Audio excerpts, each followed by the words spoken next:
Labas, sveikinuosi su tavimi ir vėl. Ir ką, uždarom 2025-uosius. Ar gali patikėti, kad čia jau paskutinis epizodas šiais metais? Ir jeigu buvai mano ištikimiausių klausytojų šiais metais ir nepraleidai nei vieno epizodo, parašyk man asmeniškai, nes noriu tau kai ką padovanoti. Ta prasme, net jeigu buvai tylus klausytojas, net jeigu buvai garsus klausytojas, kuris po kiekvieno epizodo kažką parašydavo, parašyk man, jeigu tu tai klausai kiekvieną epizodą šiais metais. Labai noriu pažiūrėti, kurie buvo tie ištikimiausi. Ir ką, galbūt galėčiau rašyti epizodą apie tai, kaip padaryti, kad tie kiti metai būtų iš tikrųjų nerealiausi ir fainiausi ir taip toliau. Bet aš noriu būti su jumis labai, labai realistiška, kad kiti metai, ką aš jau kalbėjau ne kartą, nebus tie fainiausi ir mieliausi. Ir jeigu mes patys kažko nekeisim savo įpročių, nepradėsim kažko tai naujo mokytis, nekursim naujos savęs versijos, nekeisim tapatybės, kalendoriniai metai visiškai neturės jokio mums poveikio, jeigu mes patys nepasikeisim. Tik dabar pamačiau, kad pasijungiau. Tai va, labutis, aš arčiau. Ir iš tikrųjų niekas pas mus nesikeis, niekas pas mus nepasikeis, jeigu mes nepradėsim keistis. Ir aš to noriu kiekvienam iš jūsų palinkėti, nes šito šventiniu laikotarpiu aš sulaukiu daug visokių sveikinimų, laimės, meilės, džiaugsmo, ramybės, žodžiu, ar ne? Ir aišku, galbūt šios kalėdos buvo įdomios tuom, kad visas Facebookas pilnas digital artificial intelligence, ar ne, žmonės pasidarė vairias nuotraukas ir panašiai. Ir aišku, labai faina pažaisti. Ir aš pati irgi pažaidžiau kalėdų senį, realiai sėdėjau tiesiog baseinę. Anis tiesiog faina ir iš tikrųjų, kadangi aš pati nešvenčiu kažkokių tai kalėdų labai jau čia stipriai, kadangi esame vieni dviese kitam pasaulio kampe, tai tiesiog norėjus kažkokią tai įmest pasveikinimą, tiesiog, kuris būtų tiesiog linksmas ir labai susijęs su tuo, kur esu ir kaip aš gyvenu dabar. Bet jo, šiais laikais galbūt jaučiasi tas, ar ne, kad žmonės mes labai esam tokiam supanešėjimui, ar ne, kad va, kažkas kažką daro ir aš noriu pasidaryti, ir aš noriu nusikopijuoti tokį patį promptą, ar pasidaryti tokį patį sveikinimą kalėdinį ir panašiai. Tai tikrai technologijų galia yra labai didžiulė šiais laikais ir tai tikrai aišku jaučiasi, bet kokiu atveju aš noriu ko jums mėliai palinkėti, tai kad susijungti su savo unikalumu ir autentiškumu ir kad iš tikrųjų įsikastumėt į save. Pažiūrėtumėte tiesiai į akis, nuo kurios jūs bėgat. To aš linkiu jums labiausiai. Ir aš linkiu jums labiausiai pažinti save taip, kaip galbūt dar nesat pažinę. Nes kas dabar vyksta, mėlyjeji, tai apskritai energijos mūsų žemės labai keičiasi. Ir galiu pasakyti, kad viskas tai, kas buvo netikra, kas labai susijęs su materija, per laiką labai iš tikrųjų mirs. Ir visa tai, kas nebuvo tikra, kad ir versluose, kad ir galbūt kažkokiuose tai prekiniuose ženkluose ar darbuose, tiesiog tai nebebus jau taip ir priimtina. Ir galbūt jaučiat iš kitų žmonių, kad žmonės iš tikrųjų šiais laikais, ko nori tikrumo, nuoširdumo, ar ne? Ir jeigu tu nežinosi, kaip tu esi unikalus, koks yra pas tavęs autentiškumas, tau bus labai sunku visą tai perteikti kitiems žmonėms, ar ne? Ir ypatingai tie, kurie galbūt kuriate verslus online, tie, kurie darote iš savęs asmeninį prekinį ženklą. Tai koks yra jūsų tas unikalumas ir autentiškumas, kokią transformaciją tu duodi, kokios tavo genijaus zonos, kokios tavo stipriosios pusės. Ir galvoti, iš kur man žinoti šitos atsakymus. Dabar yra šitiek daug prieigų prie informacijos, kaip pavyzdžiui, gimimo diagrama, human design, be abejo yra numerologija, yra įvairios analizės ir panašiai. Aš apie ką šnekėjau visus šitos metus, tai yra gimimo diagrama, nes iš tikrųjų gimimo diagrama tai yra labai unikalus žemėlapis ir mes žiūrim ne iš tos pusės, kaip sakant, va, tu gimei toks, tu būsi visą laiką toks ir tau reiškia reikia išmokti būti su tavim toks, koks esi. Ne. Gimimo diagrama žiūri iš tos evoliucinės astrologijos pusės. Gerai. Kokios yra mano unikalios savybės, kur yra genijaus zonos, per kur pas mane ateina unikaliai gausa, kaip aš pritraukiu pajamas, per kurią karjerą aš galėčiau labiausiai, kaip sakant, pasiekti tikslus ir užsidirbti pajamas, susikur pasives pajamas ar panašiai, kad jos ateitų pas mane lengvai. Tai mes žiūrim iš tos pusės, o ne kad va, tu visą laiką gimei būti ožiaragis, tu būsi ožiaragis, susispyręs ir ten niekas pas tavęs nepasikeis, ne? Tai va, tai aš noriu jums mėly ir palinkėsiu, susipažinti su savimi. Ir aš jau jums dalinaus ne kartą, esu pati sukūrusi šiais metais, sukūriau nuostabų produktą, tai yra kosminis aš. Aš čia pilnai tikiu, nes aš žinau, kad kiekvienas žmogus, kuris perės šitą kursą, jis gaus tos atsakymus apie save, kurių labai dažnai ieško kituose žmonyse, knygose galbūt, filmuose, nežinau, bet esmė tame, kad ieško kažkur tai išorai. Kai tau tiesiog tai reiktų atsisės ir pažvelgti savo gimimo diagramą. Patikėkit, ta energija, kurią jūs išleisit savo pinigais, tikrai pas jūs sugrįš 100-keriopai, nes kai tu iš tikrųjų žinai, kas tau yra tinkama, kas tau nėra tinkama, per kur tu savęs skleidi labiausiai, tau yra daug lengviau gyvenime judėti. Patikėkit manim. Šiais metais pati priėmiau labai daug sprendimų pokyčiams, kuriems galbūt nedrįsau žengti, nedrįsau pakeisti savo bendruomenės filosofijos, nedrįsau pakeisti galbūt netgi taip, kaip aš dariau. Man, pavyzdžiui, pirmi šitie metai buvo, galėčiau sakyti, be tokio stipraus hustle, kaip buvo, pavyzdžiui, seniau, kad tikrai šiais metais mokiausi viską labiau daryti in the flow ir labiau pagal savo energetinę struktūrą, nes ką aš išmokau labiausiai iš savo gimimo diagramos, kad mano 12 būstas, kuris yra pats privačiausias, jisai nori daug laiko savo, jisai nori daug ramybės, jisai iš tikrųjų nori daug privatumo. Ir dėl to aš supratau per visą tą laiką, kodėl man visada reikėdavo daug to laisvo laiko vienai su savim, kodėl man tie rytai su savim yra tokie svarbus. Tai va, čia ir yra, ką tu sužinai, kad tu nesi kažkoks tai keistuolis ir kaip kiti galbūt tau sakys, nu kodėl tu toks esi, nu kodėl va tau yra kitaip negu kažkam kitam. Ir tu pamatai, kad tu esi visai kitoks negu kiti ir mes tai aišku logiškai žinom, bet mes labai dažnai nežinom kodėl ir kas ir jo, ir kai tu supranti tą savo gimimo diagramą, tu labai gali lengvai paaiškinti, kodėl taip yra. Kodėl, pavyzdžiui, man irgi labai dažnai būna per komunikaciją tam tikrai blokai, kad, galbūt to nesakyti, galbūt kažkaip kitaip pasakyti, dėl to, kad aš turiu iš tikrųjų žaizdą, tai yra vienas iš elementų iš gimimo diagramo, yra būtent pas mane komunikacijų ir aš, kai dariau visą šitą darbą su savim, aš supratau, iš kur pas mane tai yra atėję. Tai yra iš tikrųjų tam tikri įvykiai iš vaikystės, paauglystės, kurie susiformavo ir kurie mane įtakoja ir suaugusią. Taip, aš dabar vedu podcastą, taip, aš dabar viešai kalbu, darau storius, darau laivus, bet tai yra dėl to, kad tai yra mano medicina kitiems žmonėms dabar. Vėlgi, tai yra kažkas, ką jūs randat savo gimimo diagramoje apie save. Pas kai kuriuos žmonės gali būti per santykius, pas kai kuriuos gali būti per pinigus. Paimsim dar kaip pavyzdį, yra Saturnas. Kur pas jūs stovi gimimo diagramoje Saturnas, ten yra pas jūs didžiausia gyvenimo pamoka.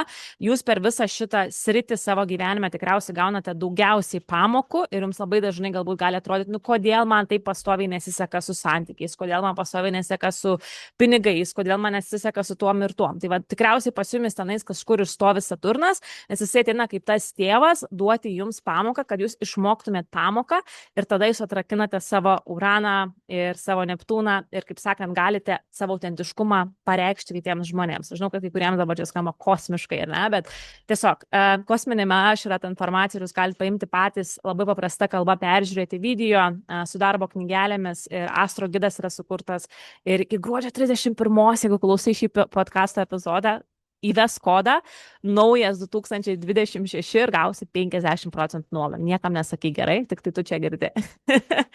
Ne, iš tikrųjų, dovanoju, kodėl aš dovanoju vis tos kodus, todėl kad noriu, kad kuo daugiau žmonių iš tikrųjų paimtų ir pasižiūrėtų. Tikrai, aš tiesiog noriu, kad jūs patys dėl savęs tai padarytumėt. Ir žinot, tas 55 eurai galime išleisti ant naujo kokio megztinuko, užsidėsim ir viskas, ar ne, bet iš tikrųjų tos pačius 55 eurus tu gali išleisti kažkam, kas tau duos tiek daug atsakymų apie tave ir apie kitus žmonės taip pat, ir apie savo antrą pusę, ir apie savo vaikus, kad jums palengvins jūsų gyvenimą, patikėkit manim. Taip pat, aišku, yra dar vienas dalykas Human Design. Human Design man irgi labai padėjo ir yra kažkas, ką irgi noriu ateičiai traukti ir į savo mokymus lietuviams. Tai yra Human Design, nes iš tikrųjų, kai tu kartu sukombinuoji, tai labai daug pasako apie tave, kas tu esi. Aš, pavyzdžiui, esu generatorė, tai man automatiškai reikia daryti dalykus, kurie mane užveda ir jeigu aš to nedarau, tada mano visa ugnis nugesa ir aplink žmonės mane irgi nugesta. Ir kiekvienas mes turim tą skirtingą tipą, mes turim skirtingus uždarus ir atvirus centrus, per kur mes labiau paimam kitų žmonių energiją, per kur mes tą energiją paimam iš kitų, žodžiu.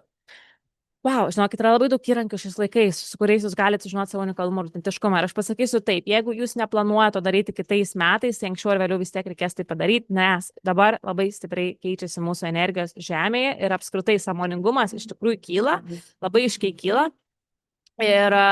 Ir sakau, tai, kas buvo seniau norma, nebebus norma. Ir tai, kad tiesiog daryti kažkokį biznį, daryti kažką tai apskritai gyvenime, nežinant savo unikalumo, autentiškumo, ne pagal savo energetinę struktūrą, tai nebebus jau įmanoma padaryti.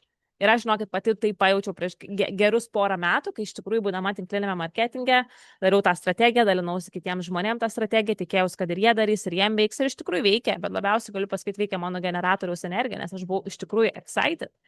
Ir Tada atėjo metas, kai pradėjau matyti, kad, žinai ką, ir aš šito nebenoriu daryti taip, kaip seniau dariau, per tą visą hustle, per tą tokį stumimą ir panašiai. Aišku, iš dalies buvo kaip ir žaidimas man pačiai, nes iš tikrųjų tai tokį duodavo gerą adrenaliną ar net panašiai, bet tiesiog buvo labai daug situacijų, kur aš pradėjau matyti ir jausti tiesiog intuicija, vidinis balsas, ar ne, mes labai dažnai ignoruojame, bet jisai mums jau sako, kad tau reikia kažką keisti, tau reikia vieną pusę žiūrėti. Ir va dabar aš jau irgi po truputėlį savo tą paveikslą braižaus ir matau tą tokią ateitį, kur aš noriu save matyti ir kur aš noriu daugiau skirti savo energijos ir kam aš noriu mažiau skirti energijos, suprantate, prasme. Ir čia yra nuostabus dalykas, kad mes paleidžiam savo tą seną tapatybę, kad tai, kad kažkada mums tai buvo normalu daryti ir nebėra normalu daryti dabar, yra viskas dėl to gerai. Ir tai yra normalu, kad mes evoliucionuojam, normalu, kad mes keičiamės, normalu, kad mes norim kažko kito. Yra normalu pasikeisti, netgi nebesutikti su tuo, ką tu sakai gal prieš porą metų. Pavyzdžiui, sakau, mano epizodai nuo 2021 metų, aš tikriausiai su daug ko aš ten kalbėjau, nesutikčiau šiuo momentu, ta prasme. Ir galbūt, ką aš dabar čia kalbu po poros metų, aš irgi nesutiksiu, suprantate. Tai va čia ir yra viso ko evoliucija, kad mes evoliucionuojame, mes keičiamės, mes augam. Mes paleidžiam tas savo senas tapatybės. Ir čia yra grožis to gyvenimo. Ir manau, yra liūdniausia, kaip tai būti ta pati tapatybė visą savo gyvenimą, nieko nekeisti, nieko naujo nesimokyti. Ir tiesiog stovėti pačioje vietoje. Tai čia, manau, yra liūdniausias dalykas. Na? Ir aš manau, jeigu jūs klausot šito podcast'o, jūs norit, kad kiti metai būtų kažkokie tai kitokie, kad kažkas pas jūs daugiau įvyktų, galbūt daugiau pajamų, daugiau laisvės, geresni santykiai, meilė, kelionės. Kiekvienas mes norim tikrai šitų dalykų vienaip ar kitaip. Ir aš noriu to jums mėliai palinkėti. Ir aš žinau, kaip jūs galite tai padaryti. Aš žinau, bet aš žinau, kad jūs save vis tiek kažkur tai stabdot. Ai, gal čia ne tas, gal čia kažką reikia dar kitur, nežiūrėti. Bet nustokit ieškoti atsakymų išoriai. Pasižiūrėkite savo vidų, klausykit savo intuicijos, susipažinkit su gimimo diagrama. Pasižiūrėkit, ką ten apie jūs yra sakoma. Pasianalizuokit. Jeigu iš tikrųjų kažkas iš jūsų nenorit gimimo diagramos patys daryti, patys mokytis, jeigu patys nenorit iš tikrųjų nieko mokytis per kosminį aš kursą, tai aš iš tikrųjų galiu jums suteikti asmeninę analizę per mėnesį 3 žmonėms. Jeigu tiesiog norit, kad jums ant popieriaus lapo būtų viskas surašyta, tai susisiekit su manim asmeniškai per socialinius tinklus ar per e-mailą ir galėsiu jums padėti tai padaryti, jeigu jūs nenorit tiesiog patys pereiti viso kurso. Ta prasme, bet aš labai rekomenduočiau geriau patiems patį kursą pereiti, nes jūs tada žinosit, iš kur tie atsakymai yra ištraukti.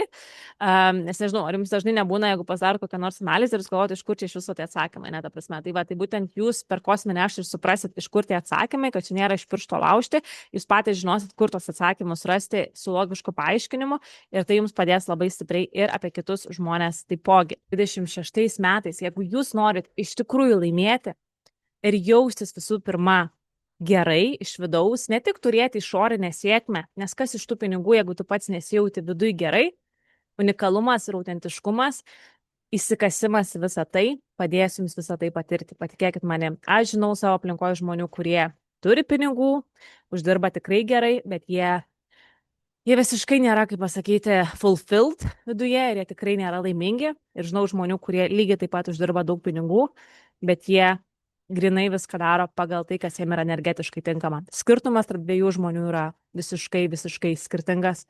Netgi jeigu turi pinigų sąskaito tiek pat, bet vis tiek skiriasi taip, kaip jie bendrauja, taip, kaip jie elgiasi ir su kitais žmonėmis, taip, kaip jie patys viduje jaučiasi. Ta prasme, nes energijos tu negali sumeluoti. Ir manau, tikrai esame visi turėję žmonių savo aplinkoje, kurie dalinasi, kiek jie uždirba, kiek jie ką, ir labai dažnai tie žmonės ir yra didžiausiam skausme, o tie, kurie, kaip sakant, tyliai šypsosi, jie ir gyvena tos laimingus gyvenimus. Tai to aš noriu jums ir palinkėti, mėlyje. Laimės ieškoti ne materijoje, visų pirma, ieškoti laimės savyje, viduje, susipažinti su savimi taip giliai, kaip dar nesusipažinot, ir tada jūs pradėsit suprasti, kas jums yra ir kas jums nėra skirta, ir jūs nesijausit dėl to kalti, kad tai paleisit žmonės, situacijas, darbus, kitų žmonių elgesius, gal kažkas ant jūsų lipa pastoviai ant galvos, gal pastoviai jumis naudojasi.